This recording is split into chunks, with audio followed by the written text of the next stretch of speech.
Hi, I'm Chad with Move for Guitar. This lesson is from our series Music Theory for Guitar. In this lesson, I'm going to talk about the harmonized major scale. First off, download our free e-guide, Music Theory for Guitar. It contains everything that I'm talking about in this lesson, all the charts and diagrams, as well as much more, so it'll be really useful to you. And like I said, it's free, so there's no reason not to just go download that.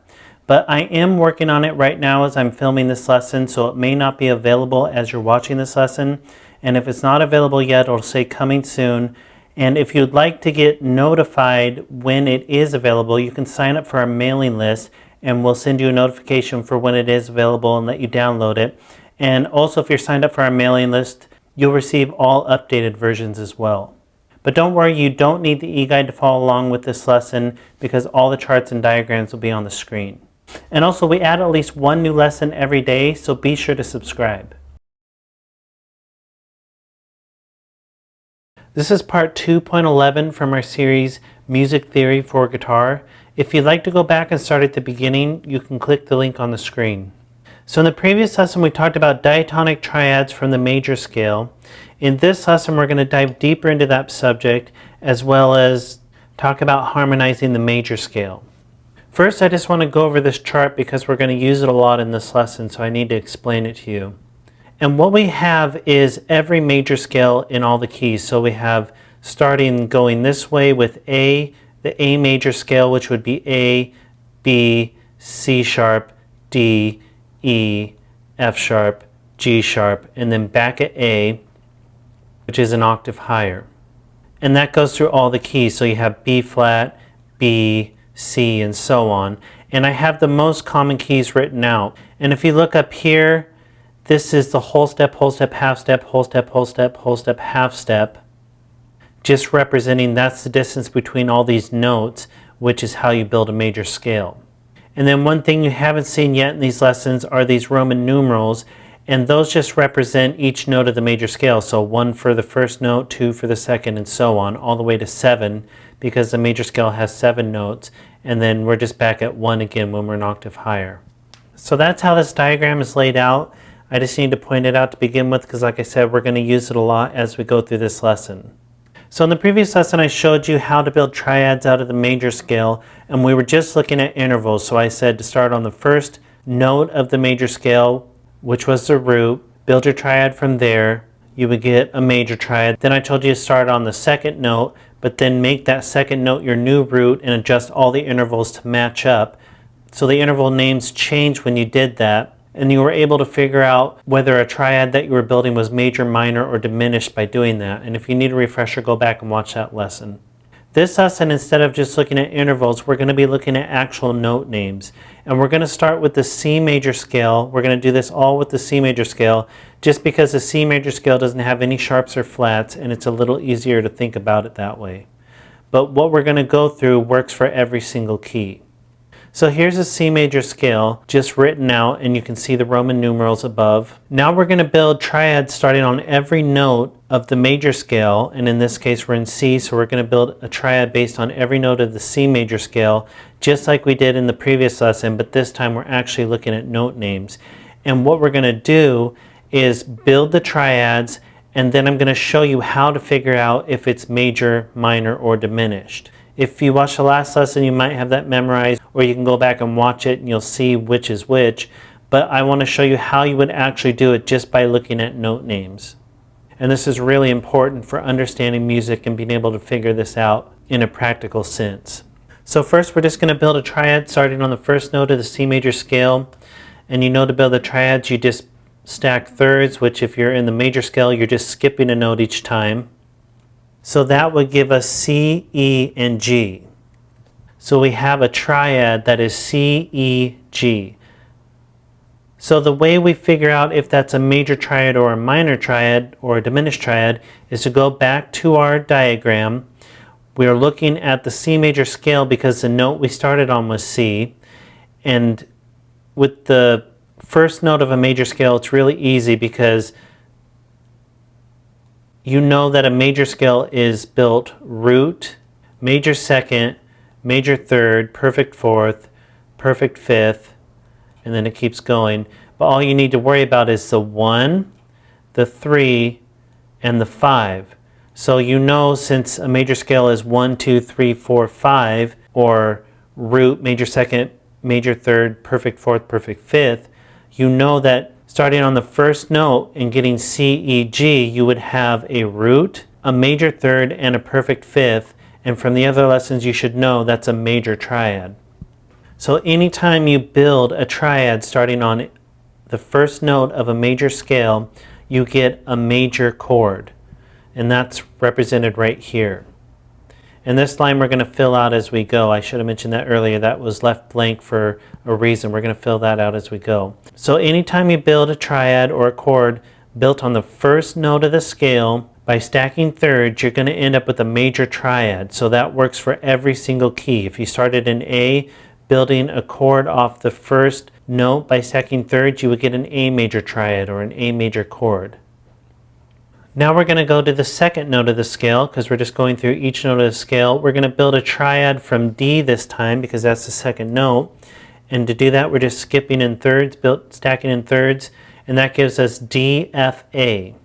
So now to figure out whether this is major, minor, or diminished, we go back to that diagram. And this time, what we need to do, instead of just looking at C major, even though we're building it out of the C major scale, we built a D, F, A, starting on the second note of the C major scale. We need to look at the note we started at. We need to look at that major scale. So we started on D, so we need to look at the D major scale. So now we're going to compare the notes of this triad that starts with D to the D major scale. So we have D, F, and A, and in the D major scale we have D, F sharp, and A. And because we know that starting a triad on the first note of any major scale gives us a 1 major third perfect fifth, if we compare the thirds of these two, we know that this F right here is half a step lower than this F sharp. So we know that this is a minor third instead of a major third, which tells us that we have a 1, because the one we start on is always a 1 or root.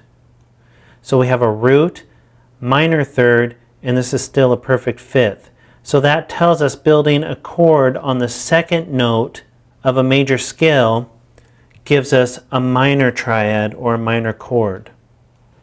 So that's what you need to realize when you build a note on any note from a major scale, you relate it back to its major scale, meaning if you were to start on D, you would relate it to the D major scale. If you started on E, you would relate it to the E major scale. And that's going to tell you whether the third or the fifth is straight out of the major scale, which would give you a major triad, or whether one of those is flatted. If the third is flatted, then you have a minor triad. If the third and the fifth is flatted, you have a diminished triad. And if that's a little confusing, let's look at it on an actual fretboard. So here's a C major scale on the fretboard. Stacking thirds starting on D, as you know, gave us D, F, A. Well, the distance from D to F is a minor third. And you should know that from one of the very first lessons we did in this series. And the distance from D to A is a perfect fifth. And if this is our root, then we'd have root flat 3, 5, which gives us a minor triad. So this is what's really happening when you're looking at starting on the D note or any note other than the root note of the major scale. You're relating it to the intervals when you stack thirds, and that's going to tell you what you end up with, whether it's a major triad, a minor triad, or a diminished triad. But in my opinion, it's just easier to compare it to this chart and know that building a chord off the first note of a major scale gives you a major triad. So if I know that building a note off the D major scale gives me a major triad, which would be D, F sharp, A, if I'm building it from the C major scale starting on D, I know that that F is half a step lower than this F, So I know it's a minor triad because I know a major scale is root, major third, perfect fifth. And what I have up here is root, minor third, perfect fifth. So it's two different ways you can look at it, whatever makes it easier for you to understand, and hopefully that makes sense to you. If it's still foggy to you, just keep watching this lesson, and the more we go through these lessons, it'll eventually make sense to you, I think. But just know that when you start on any note, you relate it to the major scale of the same name. So if I start on C, I'm relating it to C major. If I start on D, I'm relating it to D major. If I start on E, I'm relating it to E major, and so on. So now if we go back to our C major scale and start on the third note of the scale and stack thirds, we would end up with E, G, B. And if we relate E, G, B to our chart, we would relate it to the E major scale because we're starting on an E. And in the E major scale, if we stack thirds, we get an E, G sharp, B. And what we got in the C major scale was an E, G, B.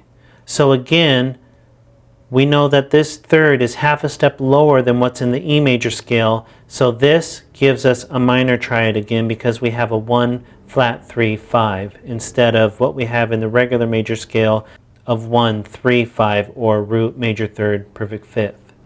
And again, if you need to, you can relate that back to the fretboard and you'll see that those interval distances work out. If you look up here, then we fill it in. We have a minor triad anytime we start on the third note of the major scale. That builds a minor triad. Then if we start on the next note of the major scale, which is the fourth note, and we're in C, so we're talking about an F. If we build a triad by stacking thirds off the F, we get F, A, C. If we relate that to the diagram, we have to relate it to the F major scale. We had F, A, C when we're taking it out of the C major scale. If we relate that to the F major scale, you'll see that they're the exact same notes. That tells us that we have a major triad when we build a triad off of the fourth note in a major scale. So building a triad by stacking thirds off the fourth note of the major scale gives you a major triad. On to the next note. This time we're starting on the fifth note of the major scale, which in C is G. And I've just extended out these notes. You can see I just repeated D because I was about to run out of room. So if we stack thirds from G, we get G, B, D. If we relate that to our diagram, we have to relate it to the G major scale because that's the note we're starting on. So G, B, D is the exact same in the G major scale. So building a chord from C that starts on G, from the C major scale that starts on G, gives us the same notes as what's in the major scale, so we know that's a major triad. So anytime you build a triad starting on the fifth note of the major scale, you get a major triad or a major chord. And then starting on the sixth note of the scale, we'd be starting on A in the key of C. Stack thirds, we would get A, C, E, and we relate it to the A major scale because that's the note we started on. So if we stack thirds starting in the A major scale, we get A, C sharp, E. And if we relate that to the key of C, we know that it was A, C, E when we built a triad off of the A from the key of C major. So that means that it's a minor triad because in the key of A, you have a C sharp, not a C natural. So anytime you build a triad off the sixth note of the major scale, you end up with a minor triad. And then the last one is the seventh note of the major scale.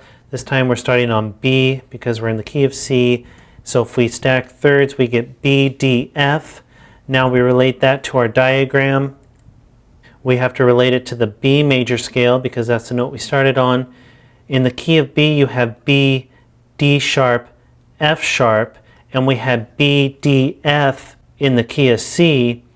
That means that the D and the F are both flatted in the key of C, which gives you a diminished triad. Because here in the key of B, you have a D sharp and an F sharp. In the key of C, you have a D natural and an F natural.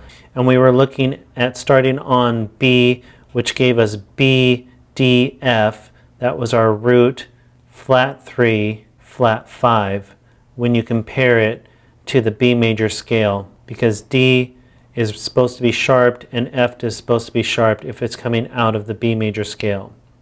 So starting on the 7th note of the major scale gives you diminished, and that's the only place you have a diminished chord in the major scale. The rest are either major or minor. And then this last one is just a major, because that's just the 1 again, an octave higher. So what this gives us here is the harmonized major scale with triads. So if we were looking at the key of C still, if we were to play the major scale with chords, it would give us a chord scale. So instead of playing C, D, E, F, G, A, B as single notes, we would play these as their chords. And that's what harmonized major scale means. It means you're harmonizing the scale. You have more than one note ringing out each time, and we're playing these as triads. So we would have C major, D minor, E minor, F major, G major, A minor, B diminished, and then we're back to C major. That would be the C major harmonized scale. And we'll talk more about that in upcoming lessons, but that's why it's called the harmonized scale, because you're playing the scale with chords. You're not just playing them as single notes. And as you'll remember, I said in a previous lesson that chords are harmony because you have more than one note ringing out at the same time, or one note played together. You have more than one note played together. So maybe I lost you in this lesson. This might be really confusing to you to look at it this way. But just to recap, when you build a chord off the first note of a major scale, you get a major triad. If you build it off the second note, you get minor, third minor, fourth major, fifth major, sixth minor, seventh diminish. And anytime you build a note in a certain key, we were in the key of C, if I was to build a note off the second note, which is D, I would get D, F, A, because I'm just stacking thirds, which means I'm skipping a note each time. I relate that back to its major scale to tell me whether it's major, minor, or diminished, because if I built it from the D major scale, I know this is a major triad, because a major scale is built root, major second, major third, perfect fourth, perfect fifth, and so on. So I know that's a 1, major 3, perfect 5. So that tells me this is always a major triad built on the first note of the major scale. So anytime I build a triad in any key, I always relate it back to its major scale. Or if that's too confusing for you, you can just look at the interval distances on one string on your guitar, and that'll tell you, if you looked at it, the distance from here to here is a minor third, and the distance from here to here is a perfect fifth, which would give you root, minor third, perfect fifth, which is a minor triad. And if this is super confusing to you, don't worry, we'll reiterate this more as we go. We'll really drill it in and look at it from different angles. And it's a big step in learning music theory. It gets really confusing once you start talking that way and looking at it that way. So again, we're going forward to come back later and fill in all the gaps. And I think by the time you're done watching these, this will all make sense to you. So just move on to the next lesson, where we're going to talk about how to get chord progressions out of this information. And download the e-guide. All these charts are in there. You'll be able to use that as a reference for years to come. And be sure to subscribe, because we add at least one new lesson every day.